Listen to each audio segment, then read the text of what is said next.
गुरु पूर्णिमा मागी महत्ता गुरु पूर्णिमा कदाइबु कौगी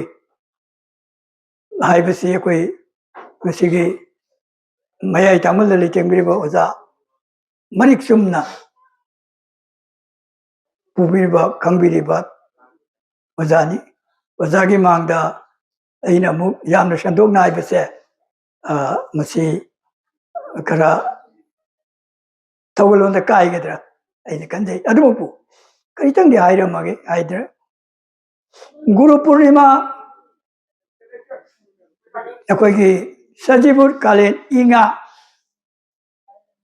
मंगलादारगा आषाढ़ स्नान जत्रा की मतुंगी पूर्णिमा तिथिदा सिबु अधिक नुमितसे गुरु पूर्णिमा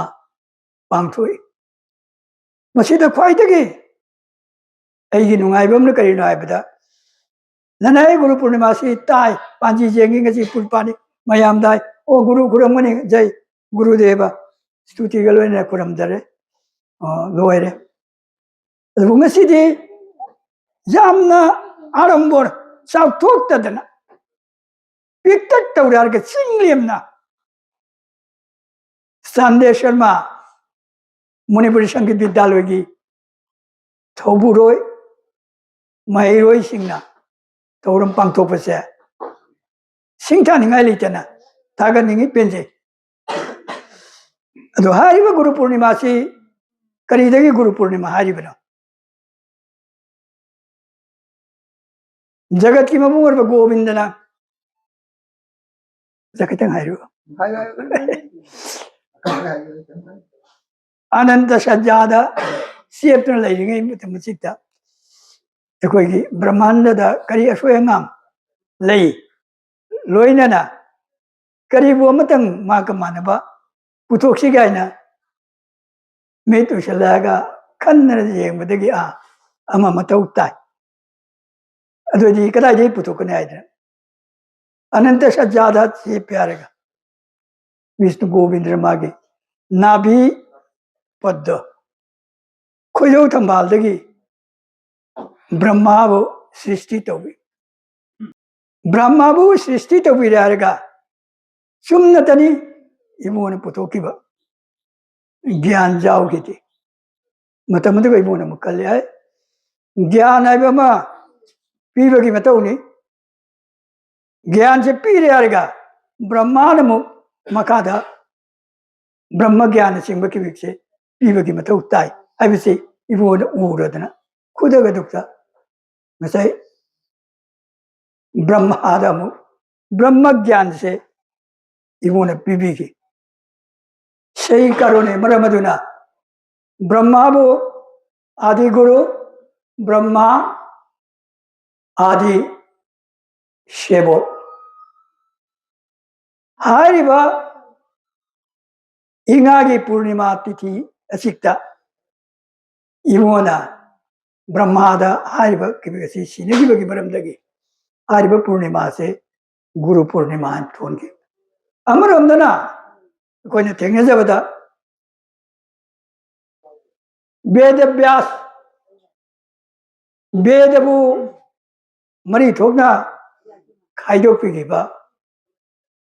व्यास देवन हारिबा कोई इंगागी पूर्णिमा नुमित तिक्ता माकी मपो होइकिबा अदुना वेदबु अहांबा ओइना मरी थोकना पुथोकिबिबा अमसुम अदुगी नुमित दुक्ता व्यास देव मपो फंगे आइदना व्यास पूर्णिमा आइदनसु कंगै अमसुम गुरु असी व्याससु गुरु अमने आइना कंगै अदुबु गुरु की महिमा मति मगुनि क्या की मक्ति कल्याणसे गुरु की कृपा नतना ओसार संसार संसार से ओसार है कोई जाति पुनमंगना दीक्षा लाइमिलो बाबा मामागे धर्म की मतुंगिना मामाना पीबने किंतु कोई गिसु कोई गौरी वैष्णव धर्म चलीबा कोई गिसु दीक्षा है चंगे अदुगी मनुंग अदुक्ता गुरु से अहम गुरुदी पितृमातृ इमा इपा मथंग शिक्षा गुरु दीक्षा गुरु अदुना कनागुम गुरु अमगे कृपा नत्रगदी करिगुम मई अमा लाम पंगे अकोई अनांगसिंग खंदे संसार द पालिबा कोई जुमालों द लेबसे अकोई अकोईबु ताइबम मपो पिबिरम इमा इपा पितृमातृगी नुंगसी मियंग नतना मसा मसु चौकतपा ngamde ओदोक पोतोन दसरी कोंगाई मयाम द न्यायद्रसु उबिरिनी मामा मपा पितृमातृबु थवोई बिददना लेइबा मसा मसु सिंगदो मकोई सु करी परिणाम ओयाबसे करी मही पंगे से मयाम न लोइना उबिरमने अइनमु आइबगी मथौ तादि अदना गुरु न नुंगाइतबा हाइबसे मागी मपुंसी मांग ननाई ओजा ओरे मयाम सु गसाई लाउथो की ब्रई स्कूल की ओजा ओरे पनी 1966 66 से प्लाट तौकी मसिगा एग्जाम संपन्ना आइजगे अइने यूनिवर्सिटी नौने संजरीबा DI इंस्पेक्शन लाए स्कूल दुना लुप्पे मी अमाउ लाते अंगांग अमतंग लाई हारिबा अंगांगसिना कयागी मजिक बुद्धि फबगायदा मागी खाता अदो करिगुम इरदी अकोई तीन थोकना काली मुखुत लुपुरगा सखी बतौनदी मयेक लौबो ngam अदु फग्रबा अंगांगी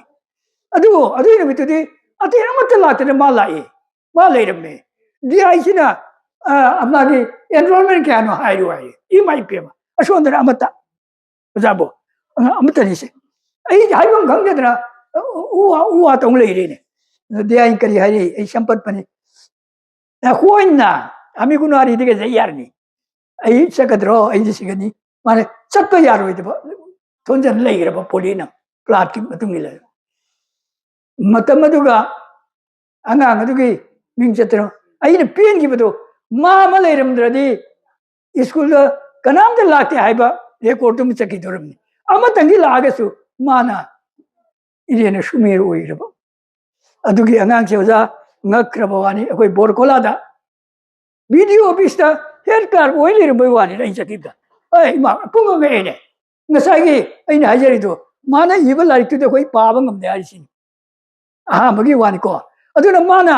kadai degi bolo babu oina akoi borkola gi video office da su leirami jau asumba amana guru na nungai ta bai se mai yam kali aigi obigota gi wani masigi aina ajare wese कोई संसार the पालेबा मिपुम पुनमकी सु खतंग मरम सिगा ज्ञान ता बन मई रोय मयाम सिंह से असिसु गुरु की मति मगुन से क्या कल जाय गुरु न नुंगाई त्रदी ऑफिस आप चंगदे नुंगाई तबदगी मागी वखल लो दो अंगांगी थमोय दु तंग लाम फुरु या अदुनी शाप मसी करी दे एने ज्ञान ता से बनाय हारिबा 66 की नहीं हाइगे दो मतंगा 68 चा मजा अमका अंगांग हमको कर लंबेली कोई तुम तो कोई तुम सोने सब तक कोलार तो लाई न मले ए स्कूल मना करें मसीगा जाम इना केरा कुन बगी मसा निपा हंजे ए तम अदुदा इना इरेना नोमदी सया पिसलुरे अधिकर धमका नुका तौदरा आइना सया पिबसिगा आई मतम दुगदी हुजिक तौना फुदबिगी आंजी ले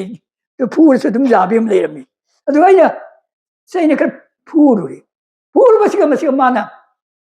ngang na sai na sakidra ban matak tu gi sai na sai sakid matam du ina ikai ba ina sauning ji ba imung da jomidar ba yung just like adung ban maral matum lai gira ba angang do puri nam da kari ore mai ko sabo rickshaw thong lai ram magi mana wani amana कोई AP की president कनो बाबा AP sorry AP नते जेडपीसी की member बाव ओरमे अदुगा मागी मका अतोमदुना bank की manager बाव Oram ऐसे संपन्न बवानी अदुरी ngasai अमदुगा इने सही बनते माने होंदा तमथिबा वाही कर ngang ne sakibदुगा मया ममांगदा अइने इकायो पंगदना अइने वरौगिबदो पाले न जम सांगनांग जरो अदुना गुरु की महिमा गुरु पेन बसी कोई मिपुम पुनमकी कोई संसार द हुजी यामना येंगी दबा ताई दबा होंगाई मले यदु गसी एकादमी सी गले बसी मईरोगी किबि पुनमसे ज्ञान पुनमक लोइन लेइन बायना विद्यालय अदना हाइरिबे अदु हारिबे विद्यालय सी लिंखतपदा अई मक्ति ओजा आइरोय चांदम मंगोल नोट संकीर्तन की हुजी की मतमदा लेरिबा मयाम से मिंग पंद्रगसु मचिन चटपा सैसक्पा ओइना नोट संकीर्तन सैसक्पा अमगी मयाम दुगी मरक्ता मासु थोइदो हेंदोपा सैसक्पा अमनी हारिबा सैसक्पा पुनमचे ऐलु ओइना खंगबता नते तुम तोनाती नदन लेइबा गुंबनी हारिबा मंगोल सिस ऐना इसागुमे तुम कल अदु मवंदा लेइबा क्रेडिट हाइताई मथौना माने सैसक मतमसिगा नियम कायदन सत्तबगी मथौना अमा प्रतिवाद तवा कनागुमना समझलगसु नतबा तौसलगसु हौना दे आबा प्रतिवाद म तौब से सैसक पतै पुंगजे बतै दै क्या बुझद्री अदु नाहारोंदा माकमा लोइदना मसिगे तमदे आई तागत तब ngamde एकादमी सी लिंगबदा माकी निष्ठा थाजबा मयामदगी वही नुंसी थोरबा हाइदना मयाम माइगे से ओंचर नबगी तमक्ता बासकांदी नसिंगबा लकीपुर माइगेदा कोई हुजी की मुनिपुरी कोइना तना थाना बलैतना सिबनाबा साबु मुक्ता थौरमदा पांगिबा हरि संकीर्तन सिंह प्रताप सिंह से मुथगिदोरे मांगिदोरे आइबगी वाकल्लोंदा अमलिंगदबा यादे हाइबगी वाकल्लोन अम पूरदना अवा अना सेंतुम अवाबा न सिंगबा की विपनमसी लोइने तुंगोइने तमगा अम ओइदबा जादे समाज की हारिबा थौरम की विक्सी हयेंग तुंग बाउबा मुत्तदना ओइनबगी तमक्तने हादना मथवा यान तबिसा इना मापु अन्ना अन्ना थागतब ngamde adangasisu guru purnima numisida aina haijeri duni koina e guru purnima ne guru devada dum bhakti amakal jaraga tulsi wonga satna dum batti targa guru bhakti nai dum ko brinda devi rakat kuram bana kuram adu guru purnima numita guru singi mafam da kari karam to bam to ye bagi pautak ama एकाद संगीत विद्यालय सिगी मनंग चंद्र महिरोई सिंगदा पौताक अम पीबगी मवोंगुमना हाइदे हाइदबा तुम खंगो खंगनबा सिन लांगदंगसी गुरु पूर्णिमादा पांथोइबा थोरमसे मसी यामना थागनिगाइनी ऐसु हारिसिनी चुमना गुरुदा खुरमे लोरे अदुबो गुरु खुरम तारबदी करी करी मचा की मतौ ताय हाइबना सिंगबा किबि पुनमगसे लोइना उबा अमसुम ngasi गुरु सिंबु पोदो दौतो कोई दुम कनो दारगा पोदो दौतो आबिसि याम लुर बवानी अनुष्ठान कोई की सनबिदा कोई हुजिक्सु ओजा खोंगामबम लैबा की पुनबसे यामना संदोगदि यामना मगुन लेगिरबा मतमनी अदुबु अदुगी मरमना सिंबा अंगांग सिंगना ngasi गुरु की पद सेवा न सिंबा की पांगदो अंदर तौरिबसे से कोई पंगसु उजरत्रिबनी ngasi ahanba ubani माकी मसी माकी मनुंग लेबा कनोगे गुनगी कनो अमनी खुदम अमनी थागरी अन्ना संगीत कला अकादमी सी कोइना अकादमी है अकादमी ते लाए चांदे शर्मा मुनिपुरी संगीत विद्यालय सी मनी सुमना ꯆꯠꯊꯅꯕ ꯍꯧꯖꯤꯛ ꯐꯥꯎꯕ ꯎꯔꯦ ꯃꯥꯒꯤ ꯃꯃꯥꯡꯒꯤ ꯋꯥꯔꯩꯈꯤꯕꯤ ꯂꯤꯡꯈꯠꯄ ꯃꯇꯝꯗꯁꯨ ꯌꯥꯎꯈꯤ ꯑꯗꯨꯅ ꯄꯦꯟꯗꯕ ꯀꯣꯡꯒꯥꯏꯁꯤ ꯁꯣꯏꯗꯅꯃꯛꯀꯤ ꯑꯩꯈꯣꯏꯅ ꯑꯣꯏꯕ ꯑꯩꯈꯣꯏ ꯄꯣꯔꯣꯝꯄꯨꯔꯥꯕꯨ ꯉꯥꯛꯅ ꯆꯠꯄꯒꯤ ꯊꯣꯏꯗꯣꯛ ꯍꯦꯟꯗꯣꯛꯄ ꯃꯉꯥꯜ ꯑꯃ ꯄꯤꯒꯅꯤ ꯄꯤꯍꯟꯒꯅꯤ ꯍꯥꯏꯕ ꯈꯜꯂꯤ ꯑꯗꯨꯒꯤ ꯃꯊꯛꯇ ꯉꯁꯤ ꯑꯩꯈꯣꯏ ꯑꯣꯖꯥ ꯉꯁꯤꯒꯤ ꯃꯤꯐꯝ ꯃꯄꯨ ꯑꯣꯏꯕꯤꯔꯤꯕ ꯂꯣꯏꯅꯅ ꯑꯩꯕꯨꯁꯨ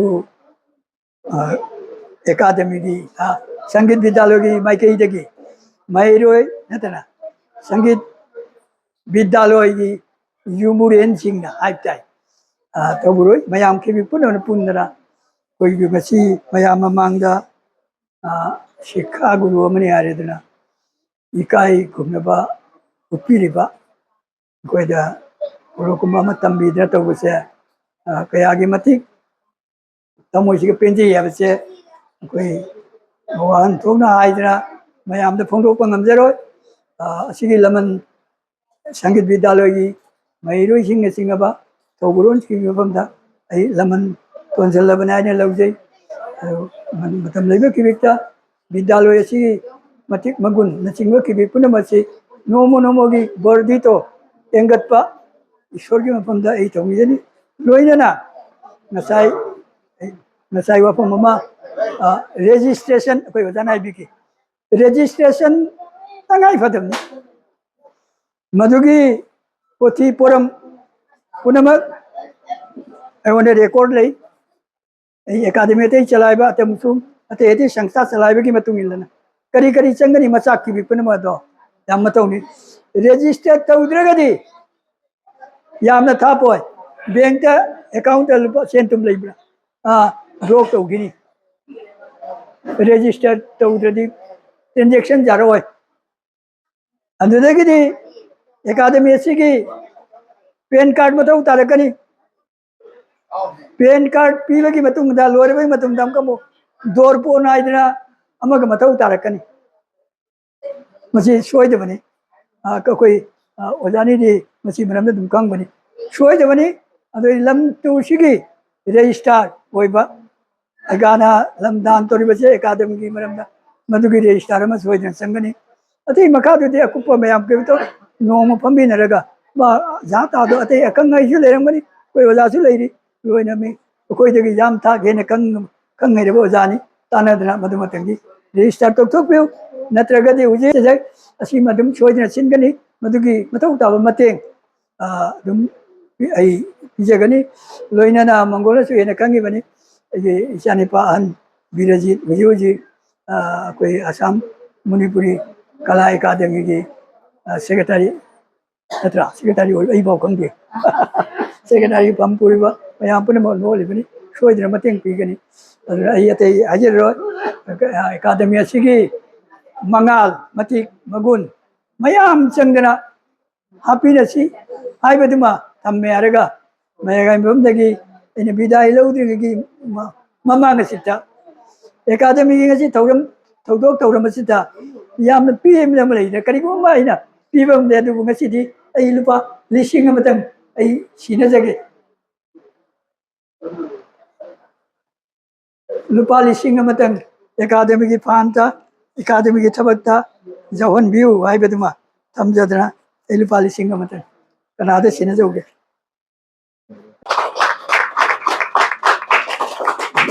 ꯍꯔꯥꯎꯕ ꯌꯥꯗꯦ ꯌꯥꯝꯅ